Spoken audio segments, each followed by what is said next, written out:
সকালে সেখানে দেখছি এখানে গাড়ি নেই, এটা নিয়ে খুবই দুর্ভোগে আছে। সকালে উঠে ঠিক টাইমে বের হয়েছি, এখন তো অফিস টাইমে যেতে পারবো না। একটি যানবাহন আসলে বাদরছোলা হয়ে ওঠা, ঝুঁকিতে ঠেলাঠেলি ও ঠাসাঠাসি করে গন্তব্যে যাওয়ার চেষ্টা, কিন্তু শ্রমিকরা গতি আটকে দিয়ে ভোগান্তি বাড়াচ্ছেন বহুগুণ।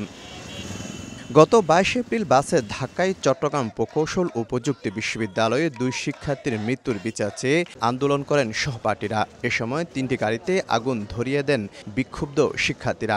এই ঘটনার প্রতিবাদে রোববার সকাল 6টা থেকে 48 ঘণ্টার পরিবহন ধর্মঘট পালন করছেন চট্টগ্রামের 5 জেলার পরিবহন মালিক শ্রমিক ঐক্য পরিষদ। এতে চরম পৌঁছেছে যাত্রীদের ভোগান্তি। সকালে সেখানে দেখছি এখানে গাড়ি নেই, এটা নিয়ে খুবই দুর্ভোগে আছে। সকালে উঠে ঠিক টাইমে বের হয়েছি, এখন তো অফিস টাইমে যেতে পারবো না। একদিকে তীব্র গরম, অন্যদিকে যানবাহনের সংকট, দুই মিলে অস্বস্তি ও নাজুক অবস্থা স্কুল, কলেজ ও হাসপাতাল সহ কর্মস্থলে যাওয়া সাধারণ মানুষের। গাড়ি না পেয়ে পায়ে হেঁটে, রিকশা কিংবা ট্রাকে চড়ে যাচ্ছেন গন্তব্যে।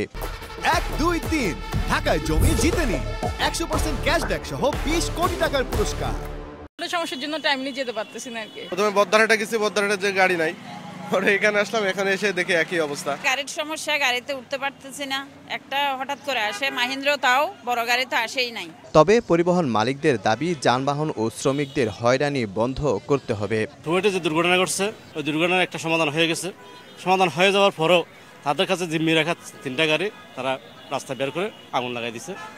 ওইটার ক্ষতিপূরণ দাবি এবং ওইটার প্রতিবাদ। পাশাপাশি সড়কে যে নৈরাজ্য, যে অবৈধ গাড়িগুলো চলে, এইসব বিষয়গুলো আমরা দীর্ঘদিন ধরে দাবি জানিয়ে আসতেছি, কিন্তু প্রশাসন এগুলো আমলে নিচ্ছেন না। এগুলো যেন ব্যবস্থা নেওয়া হয়। 2 শিক্ষার্থীর মৃত্যুর ঘটনায় টানা 4-5 দিন আন্দোলন করেন সহপাঠীরা। এরই প্রেক্ষিতে বিশ্ববিদ্যালয় 9 মে পর্যন্ত বন্ধ ঘোষণা করে কর্তৃপক্ষ। শফিকুল আলম, সময় সংবাদ, চট্টগ্রাম।